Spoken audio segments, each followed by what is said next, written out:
So, let's begin. So, I keep hearing recession this, austerity that, communist state this, digital slavery that. And one thing that used to always cross my mind when I was younger, and up to recently really, was to ask, why don't they just print more money? You know, if poverty is such a big deal, if we're all so skint, why don't we just print more of it? Or press more coins? Or whatever? And in my quest to understand money, I've learned a little bit more about it. And I'm going to try to explain why printing money could never really work. Because the first thing to understand is that money really is make-believe. It's a made-up value. Hello, James North. Tell me where you're from. If you're watching live, tell me if you're watching it on repeat or listening. But money is nothing more than just a make-believe concept, right? We give it its value. We create the value.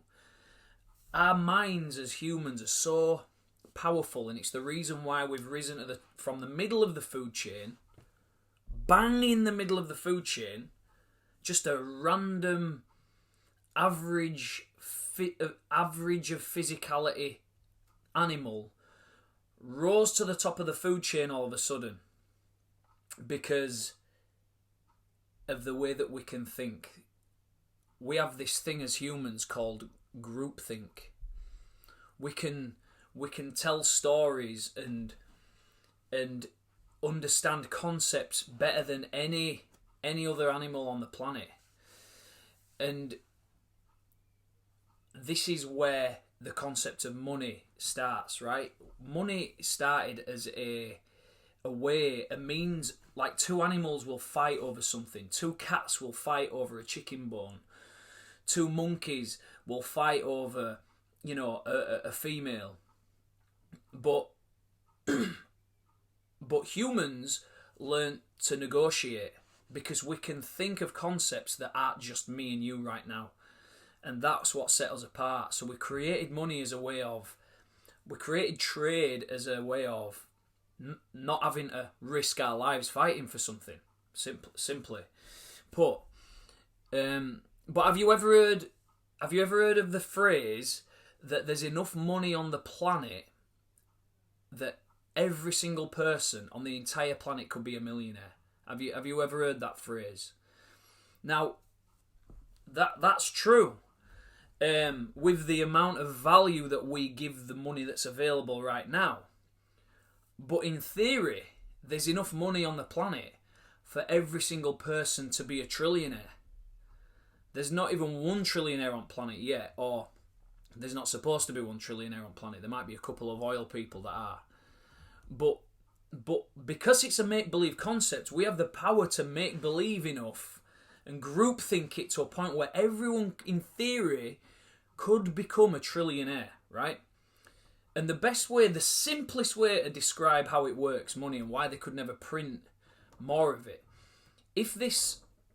Let's just imagine this value, this overall value of money that's on the entire planet.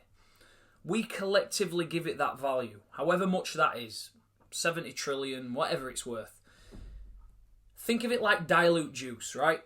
So, you pour your Ribena in. This is the amount of wine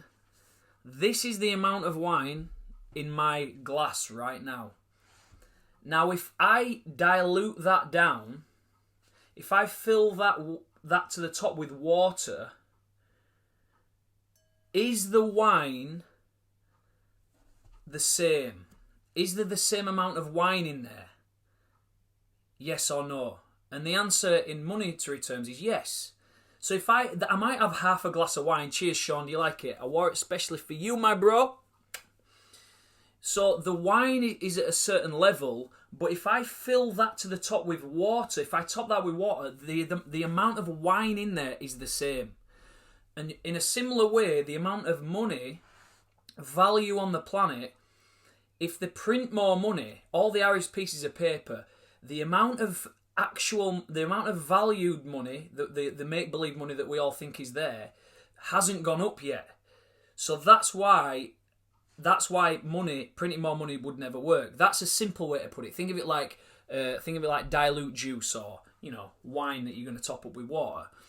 Whenever you get a bubble, like just before a recession, you get a housing bubble. When everyone thinks their house is worth loads more money than it really is. Oh, I bought an house and it's gone up by 20 grand already. I've only had it for 6 months. This kind of chat. We hear people say this kind of stuff already. But the house itself is exactly the same. The rooms are the same. Unless you're going to create more value and add more value to that house, the house is the same. So our minds give it more value. It hasn't actually gone up in value. Our minds, our confidence creates the bubble. And all of a sudden, when there's a recession, something brings a recession on, that bubble pops, everyone's confidence goes, and now that house goes back to exactly what it was worth, what it was always worth. But we gave it the bigger value than it was actually worth, because we were feeling confident in our minds, because that's where the money is, right? The money's in our minds. Printing money is nothing more than moving digits on a screen. Another term for it is quantitative easing. If you've heard of that, you might have heard them saying it on the radio. Oh, you know what I'm saying? You like it, Dave? You know what I'm saying, mate? You like this shirt, yeah? It's silky. It's comfortable. But printing more money, printing more money, or moving digits on a screen, the official term is quantitative easing. Right, so it's just easing the pressure on the monetary system, right? So it does work a tiny bit at first, but there needs to be other elements in place to make it so we end up with actually more money. And I'm watching a program at the moment called Gomorrah. It's an Italian gangster program. If you've seen Gomorrah, let me know in comments. If you've not seen it, it's the best program I've seen since Game of Thrones. And we've watched it up to the end of season 3. My wife's kind of getting irritated by watching a subtitle program now, so we're going to go on to Gangs of London. But Gomorrah is basically about Italian gangsters now. So it's like, the mafia, how it is right now. Now, what the mafia do, or what anyone involved in illegal activities do, their job is to clean that money up as fast as possible. So the money that you would get if you were, let's just say, a high-end drug dealer, that is a lot of money that you're getting that's not registered on any system. It's cash. It's not registered on any system. So you need to clean that money up fast. Okay? So in a similar way, and by cleaning it up, it's buying something that's legitimate. So you might buy, I don't know, a shop. You might buy a fish and chip shop with some money that you've illegally acquired. Now that money's clean, it's in a real asset, it's in a tangible thing, it's creating real money. Bingo, now you've cleaned your money up. So in a similar way, the quantitative easing that the government has been doing because of lockdown, because of COVID, what that's done is it's given business owners like us, like some people on this now, right? I can see Richard Nicholson, there's a few people who on here who own businesses. So you'll have been given some money from the government. And that's not money that was already there. They've created that by moving digits on a screen and then giving it to the business owners. And what our job is, as business owners, is to clean that money up in a similar way to how the drug dealers on Gomorrah do it. We're supposed to put that money into assets that are going to create more real money. And what that starts to do, it starts to turn the wheels of industry again, right? Slowly. But what happens is, most of the time, when people get given money, like when a business owner gets given money, hopefully they'll buy an asset, like a business, an investment, something like that's going to generate more money.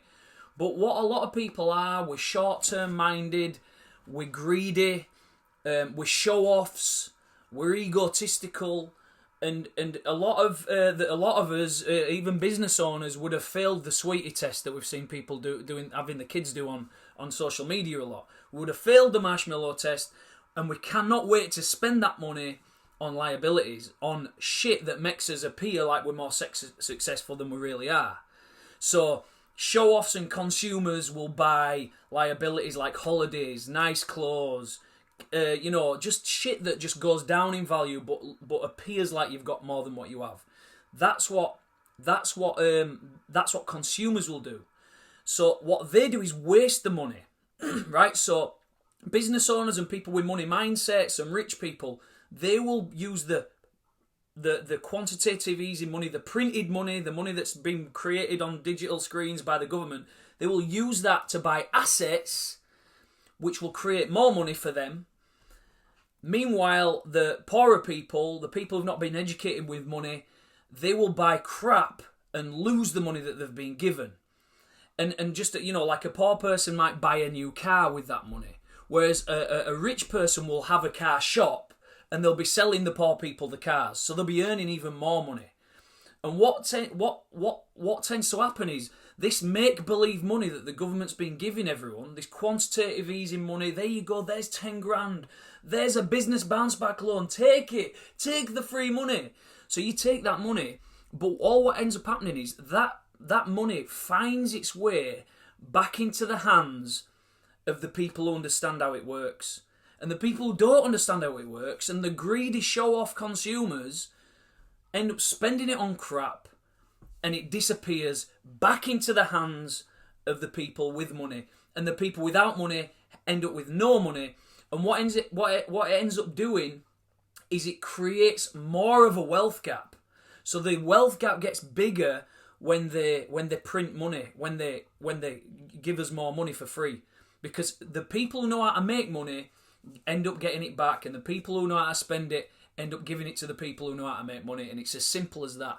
There's a saying, one man's liability is another man's assets. Which one are you? Are you someone who's giving them the money?